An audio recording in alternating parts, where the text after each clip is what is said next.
سب سے پہلے تو جی میں ڈیری لگال کے تمام دوستوں کو، بھائیوں کو، اپنی بہنوں کو، اپنی بیٹیوں کو اس گیس کے آنے پر مبارکباد پیش کرتا ہوں۔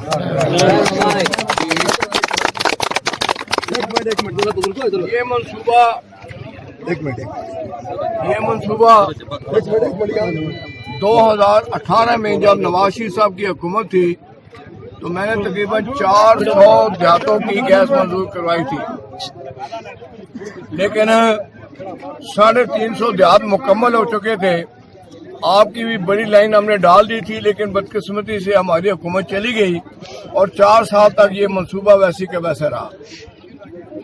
اب جب اللہ نے کرم کیا ہے دوبارہ شہباز صاحب وزیر اعظم بنے تو میں نے ان کو کہا، میں نے کہا جی کہ فنڈز ہمارے یہاں موجود ہیں۔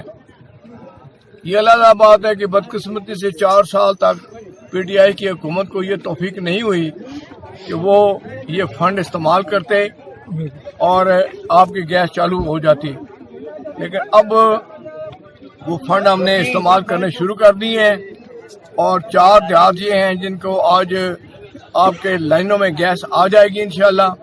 آپ سب چلے ہمارے ساتھ ڈیری کورٹ میں جا کے ہم نے شعلہ بھی جلانا ہے اور وہاں پر ہم نے اس کو لائن بھی کھولنی ہے، تو انشاءاللہ پھر بہت جلد میٹر بھی یہاں پہ لگنے شروع ہو جائیں گے، کیونکہ گیس تو اب آپ کے پائپ میں پہنچ چکی ہے آج، صرف میٹر لگنے باقی ہیں۔ جو یہ حکومت پابندی اٹھاتی ہے انشاءاللہ میٹر لگائیں گے، اور میں نے نیائی صاحب کو کہا ہے کہ میٹر جب لگائیں تو سب لوگوں کو برابر کے طور پر لگا کر دیں، کوئی تفریق نہیں ہونی چاہیے۔ اس لیے کہ میں سمجھتا ہوں جی کہ آج کل کے زمانے میں گیس ایک بہت بڑی سہولت ہے، کیونکہ سردیوں کے دنوں میں، خاص طور پر بارشوں کے دنوں میں جب بارشیں ہو جاتی ہیں، لکڑیاں گیلی ہو جاتی ہیں، تو ہماری بیٹیوں کو، ہماری بہنوں کو کتنی تکلیف اٹھانی پڑتی ہے صرف چولہا جلانے کے لیے۔ تو یہ تو 1 منٹ ہے آپ نے آن کیا، اب دیکھیں یہ آپ کا جو علاقہ ہے پورا جس میں بریار ہے، آگے ڈوک سوائی ہے، بوٹا ہے، اکھوڑی ہے، ہمک تک ہم نے گیس پہنچا بھی دی اور وہاں جل بھی رہی ہے۔ اصولی طور پر یہ بھی اس وقت یہ منصوبہ بھی یہی تھا، لیکن بدقسمتی سے حالات بدل گئے۔ بہرحال اللہ سے بڑی امید ہے کہ انشاءاللہ بہت جلد جو ہے یہ گیس آپ کے استعمال میں آ جائے گی انشاءاللہ۔ اور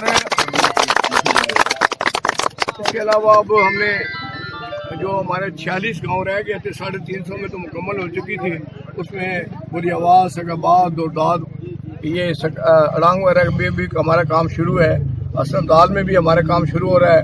تو بار انشاءاللہ مجھے یقین ہے کہ 5-6 مہینے کے اندر اندر ہمارے تحصیل اٹک، ہزرو اور اسلم دال میں کوئی گاؤں، کوئی گھر باقی نہیں رہ گئے جس میں گیس موجود نہ ہو۔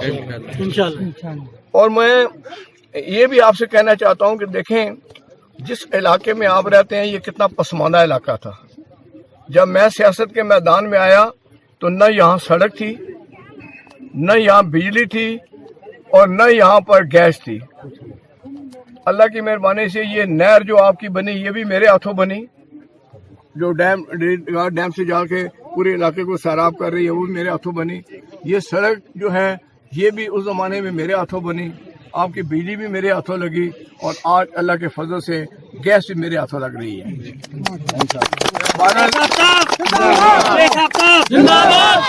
میں آپ سے یہ ایک گزارش کرنا چاہتا ہوں کہ ہمیں یہ نہیں بھولنا چاہیے کہ آج اگر یہ ملک ایٹمی ملک ہے تو نواز شریف کی وجہ سے ہے۔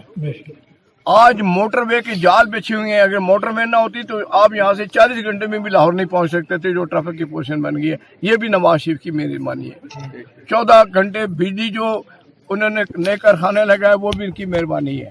یہ جو یہاں پر ترقیاتی کام ہم نے کرایا یہ بھی ان کی مہربانی ہے۔ اب چونکہ الیکشن بھی سر پر ہے تو اس لیے میں گزارش یہ کروں گا کہ الیکشن کمپین کے وقت تو آئیں گے انشاءاللہ، آپ سے بات بھی کریں گے، لیکن نواز شریف کو شیر کو بھولنا نہیں ہے۔ جس نے 2 دفعہ اٹک قلعہ دیکھا، اپنی حکومتیں گنوائیں، ہتھکڑیاں لگوائیں، جیلیں دیکھیں، لیکن پاکستانی قوم کی قسموں کا سودا نہیں کیا۔ تو آج ہمارا بھی فرض بنتا ہے کہ اس مشکل وقت میں ہم اپنے قائد نواز شریف صاحب کے ساتھ کھڑے ہو جائیں اور انشاءاللہ جو بھی آپ کے پاس آئے ووٹ مانگنے کے لیے ان سے یہ پوچھیں کہ اس پورے علاقے کو آپ لوگوں نے دیا کیا ہے؟ کیا بجلی دی ہے؟ کیا یہ نہر آپ لوگوں نے بنوائی ہے؟ یہ سڑک آپ لوگوں نے بنوائی ہے؟ یا جو سوئی گیس آج ہمیں مل رہی ہے یہ آپ لوگوں نے ہمیں دی ہے؟ یہ سوال آپ کا حق بنتا ہے، کیونکہ آپ ہی کے ووٹوں پر جو ہے نا ہم لوگ منتخب ہو کے اسمبلیوں میں جاتے ہیں اور وہاں جا کر پھر ہم آواز آپ کے لیے اٹھاتے ہیں. اس لیے آپ کا بھی یہ حق ہے کہ جب آپ ایک پرچی دیتے ہیں تو کم از کم سے سوال تو کریں کہ شیخ صاحب آپ میرے سامنے کھڑے ہیں، آپ 6 الیکشن جیت کر گئے، کیا کیا ہم نے ہمارے لیے؟ یہ تو آپ کا حق بنتا ہے نا. تو اس لیے میں ایک دفعہ پھر خاص طور پر اپنی بہنوں اور بیٹیوں کو جو گھروں میں بیٹھی ہیں ان کو مبارکباد دیتا ہوں، اور ہماری اب بھرپور کوشش یہی ہوگی کہ جتنی جلدی سے جلدی ہو سکے پابندی اٹھ جائے اور میٹر لگ جائیں تاکہ گھر گھر گیس پہنچ جائے گا. تو آخر میں ایک دفعہ پھر آپ کو دل کی گہرائیوں سے مبارکباد بھی پیش کرتا ہوں اور اللہ تعالیٰ کے حضور دعا گو بھی ہوں کہ اللہ تعالیٰ آپ کو خیریت سے رکھے، امن و امان رکھے، اور اللہ تعالیٰ پاکستان کو سلامت رکھے. اللہ تعالیٰ نواز شریف صاحب کو لمبی زندگی اور صحت کاملہ عطا فرمائے. بہت بہت شکریہ.